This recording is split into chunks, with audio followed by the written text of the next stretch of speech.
ইসলামপুর মহল্লায় বাস করত আব্দুল কাদের নামের একজন ইমানদার ও সৎ লোক।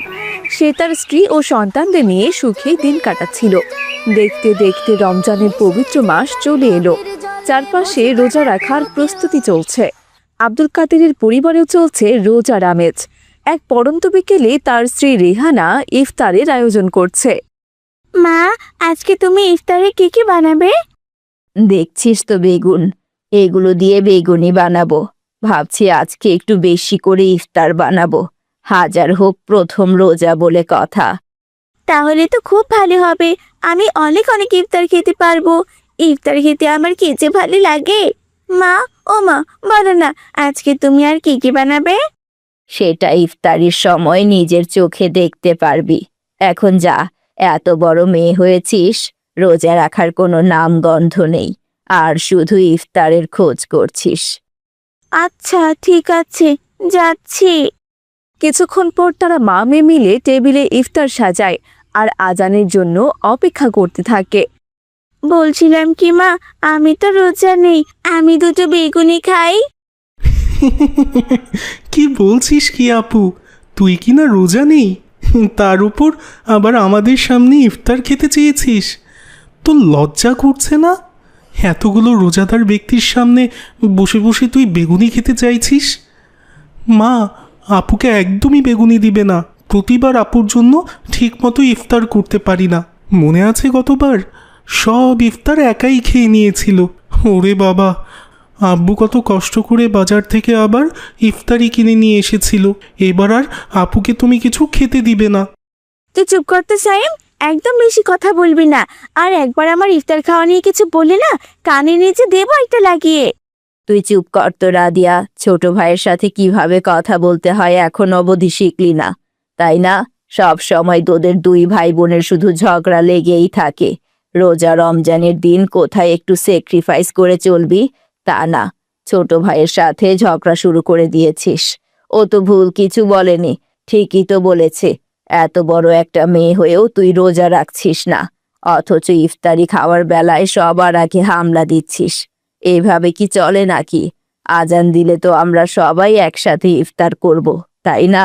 কখনো কি দেখেছিস তোকে ছাড়া আমরা ইফতার করেছি?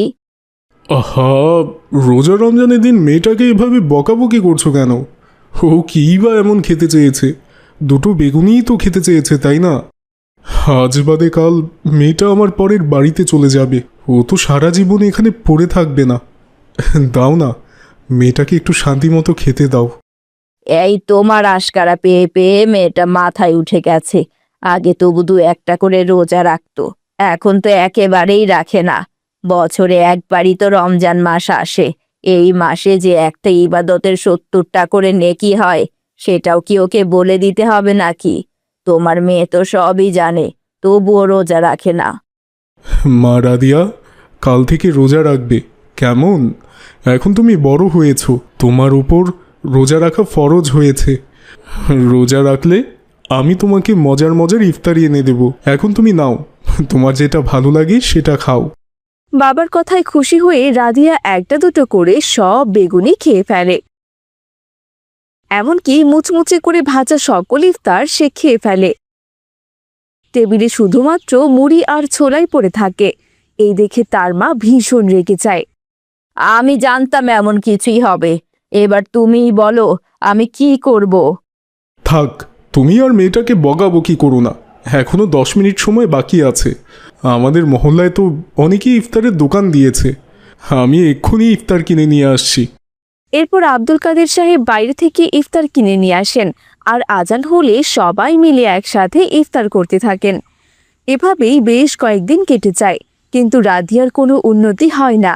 সে প্রতিদিন ইফতারের সময় লুকিয়ে লুকিয়ে ইফতার খেয়ে নিত। এজন্য সে তার মায়ের কাছে ভীষণ বকাও শুনত, কিন্তু তাতে রাদিয়ার কোনো মাথা ব্যথাই ছিল না। সে যেন কারো কোনো কথাকেই পাত্তা দিত না। এদিকে আব্দুল কাদের রেহানার বকুনির হাত থেকে মেয়েকে বাঁচাতে বোনের বাড়িতে পাঠিয়ে দেন। আব্দুল কাদেরের বোন আয়েশা ছিল একটু কৃপণ স্বভাবের।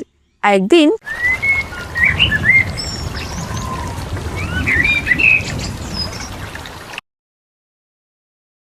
আর দুটো বেগুনি ভাজলে 6টা হয়ে যাবে। ফ্রিজে একটু ছোলা রাখা আছে, এই বেগুনি দিয়ে মাখিয়ে ইফতার রেডি করব। আর একটু শরবত গুলিয়ে রাখবো। আজকের মতো এতটুকু আয়োজনই যথেষ্ট। একে ফুপি, তুমি মাত্র 6টা বেগুনি ভাজলে এইটুকু দিয়ে ইফতার হবে? আর কিছু রান্না করবে না বুঝি? ও মা, কি আবার রান্না করব? কেন ফুপি, রমজানে তো মানুষ কত ইফতার বানায়।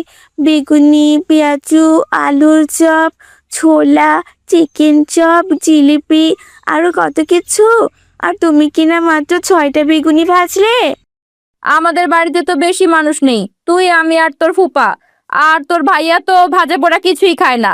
আমাদের 3 জনের জন্য 6টা বেগুনি যথেষ্ট। আমরা কেউ ভাজা পোড়া খুব একটা খাই না। খুব সিম্পল ইফতার খেয়ে ভাত খেয়ে নেই। এই বেগুনিগুলো টেবিলে রেখে আয়। এরপর রাদিয়া বেগুনিগুলো টেবিলে রেখে আসে। একটু পর আজান হলে সে তার ফুফা, ফুপি এবং ফুফাতো ভাইয়ের সাথে ইফতার করতে বসে। তবে আজ তার নিজের বাড়ির কথা খুবই মনে পড়ছিল, কারণ তাদের বাড়িতে অনেক রকমের ইফতার হয় আর এখানে তেমন কোনো ইফতারই নেই। এভাবেই দিনটি কেটে যায়। পরের দিন ইফতারের সময় আবারও আয়েশা বেগুনি ভাজছিলেন। এমন সময় রাদিয়া সেখানে চলে আসে। কি ব্যাপার ফুপি, আজ তুমি এতগুলো ইফতার বানাচ্ছ যে? ও মা, আলুর চপও করেছো, আবার পেঁয়াজও ভেজেছো দেখছি। আসার সময় টেবিলে দেখে এলাম অনেক ফলমূল রাখা আছে। এত খাবারের আয়োজন কেন করেছো ফুপি? বাড়িতে কি কোনো মেহমান আসবে? হ্যাঁ, আজকে তোর শারমিন আপু আর তার জামাই আসবে। ওদেরকে আজকে দাওয়াত করেছি। কি বলছো ফুপি, শারমিন আপু আর দুলাভাই আসবে? বাহ, তাহলে তো আজকে বেশ মজা হবে। দাঁড়াও ফুপি, আমিও তোমার হাতে হাতে কাজ করে দিচ্ছি। তাহলে তো আমার একটু উপকার হয় রে মা। যা, এই বেগুনি পেঁয়াজগুলো টেবিলে সুন্দর করে গুছিয়ে রাখ। এরপর রাদিয়া তার ফুপির কথা মতো খাবারগুলো টেবিলে রেখে আসে। কিন্তু খাবারের মুচমুচে গন্ধ শুকে রাদিয়া আর থাকতে পারল না। সে চুপে চুপে একটা দুটো করে পেঁয়াজু আর বেগুনি খেতে থাকলো। আজকে তো অনেক খাবার আছে, আমি একটু একটু করে খেতে পারবো। এতগুলো খাবারের মধ্যে একটু খাবার খেলে কি বা হবে? এই বলে রাদিয়া সব খাবার থেকে একটু একটু করে খাবার খেতে থাকে। দেখতে দেখতে সে বেশ কিছু খাবার শেষ করে ফেলে। হায় আল্লাহ, আমি তো বেগুনি, পেঁয়াজ ও আলুর চপ সবগুলো শেষ করে ফেলেছি। এখন যদি ফুপি এসে আমাকে জিজ্ঞেস করে এগুলো কোথায় গেল, তাহলে আমি কি জবাব দেব? না না, আমাকে আর এখানে থাকা যাবে না, আমি বরং ঘরে গিয়ে বসে থাকি। এই বলে রাধিয়া ঘরে গিয়ে বসে থাকে। কিছুক্ষণ পরে তার ফুপি খাবার টেবিলে এসে দেখেন অর্ধেকের বেশি খাবার টেবিল থেকে একেবারে উধাও হয়ে গেছে। এই দেখে তো আয়েশা ভীষণ রেগে যান। এই, এতগুলো খাবার এখান থেকে কোথায় গেল? রাদিয়া, রাদিয়া, এই মেয়েটা আবার কোথায় গেল? রাদিয়া! এই রে, ফুপি আমাকে ডাকছে। আমি মনে হয় ধরা পড়ে গেলাম। সবার সামনে আজ আমার মান সম্মানটা ধুলোয় মিশে যাবে। কি হয়েছে ফুপি, তুমি আমাকে ডাকছো কেন? হ্যাঁ, তোকে তো তখন বললাম ইফতারগুলো টেবিলে রেখে আসতে। কোথায় রেখেছিস তুই? কেন ফুপি, আমি তো সব খাবার টেবিলে রেখেছি। কোথায়? টেবিলে তো অর্ধেক খাবারই দেখতে পাচ্ছি না। কোথায় গেল অতগুলো খাবার? আমার মনে হয় কি ফুপি, খাবারগুলো হয়তো বিড়াল খেয়ে নিয়েছে। তা না হলে আমি টেবিলের উপর খাবারগুলো রেখেই ঘরে গিয়েছিলাম। এক মুহূর্তের মধ্যে খাবারগুলো কিনা হাওয়া হয়ে গেল। এটা নিশ্চয়ই কোনো বিড়ালের কাজ হবে। এতদিন তো জানতাম বিড়াল মাছ মাংস খায়, কিন্তু এখন তো দেখছি বিড়াল ইফতারও খায়। এবার কি হবে? মেয়ে জামাই আসলে ওদেরকে কি খেতে দেব আমি? হায় আল্লাহ, লজ্জায় মাথা কাটা যাবে আমার। এদিকে তো সময় নেই যে নতুন করে আবার সবকিছু রেডি করব। তাদের এসব চিৎকার চেঁচামেচি শুনে সেখানে রাদিয়ার ফুফা চলে আসে। তখন আয়েশা তার স্বামীকে সব কিছু খুলে বলেন। রাদিয়ার ফুফা এসব কথা বলতে না বলতে সেখানে তার মেয়ে ও জামাই চলে আসে। আসসালামু আলাইকুম আম্মা। ওয়ালাইকুম আসসালাম। এসো বাবা, ভেতরে এসো। আয় মা, বস তোরা।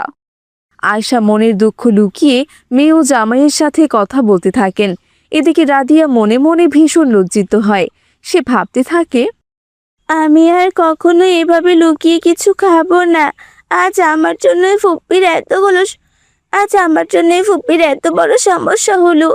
আমি যদি লোভ সামলে কিছু না খেতাম তাহলে আজ ফুপি এত কষ্ট পেতেন না। এভাবে আমি অনেক খাবার খেয়েছি। আমি জানি আমার অনেক অনেক পাপ হয়েছে, কিন্তু আজ থেকে আর না। আমাকে এখন থেকে সত্যি সত্যি রোজা রাখতে হবে। হে আল্লাহ, আপনি আমার ভুলগুলোকে ক্ষমা করে দিন। আমি রমজান মাস পেয়েও কিনা রোজা রাখতে পারিনি। আমার মধ্যে হতভাগী আর দ্বিতীয়টি নেই। তবে আজ থেকে আমি সবগুলো রোজা করব আর তওবা করে আল্লাহ তাআলার রাস্তায় ফিরে আসব ইনশাআল্লাহ।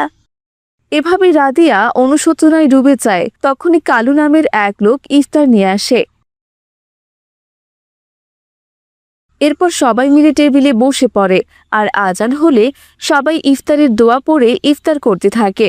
এভাবেই সেই দিনটি কেটে যায়। পরের দিন থেকে রাদিয়া রোজা রাখা শুরু করে। আজকে তার কাছে সবকিছু যেন নতুনের মতো লাগছে। সে যেন নতুন করে রোজার মাহাত্ম্য সম্পর্কে পরিচিত হয়েছে। আজ ইফতারে অনেক আয়োজন করা হয়েছে, কিন্তু রাদিয়া তার জিহ্বাকে আল্লাহ তাআলার জন্য নিয়ন্ত্রণ করে নিয়েছে। প্রথমবারের মতো রাদিয়া রোজার গুরুত্ব বুঝতে পারে। সে উপলব্ধি করে এই রোজার সোয়াব হিসেবে আল্লাহ তাআলা তাকে রায়্যান দরজা দিয়ে জান্নাতে প্রবেশ করাবেন। জান্নাত লাভের আশায় সে তার সকল লোভ লালসা ত্যাগ করে একটি খাঁটি রোজাদার ব্যক্তি হয়ে ওঠে। তো বন্ধুরা, আমাদের আজকের এই গল্পটি তোমাদের কাছে কেমন লেগেছে? ভালো লেগে থাকলে অবশ্যই একটি লাইক করে দেবে আর আমাদের ছোট্ট চ্যানেলটি সাবস্ক্রাইব করে দিবে। এবং তোমরা কি কোথা থেকে দেখছো তা জানাতে ভুলো না কিন্তু।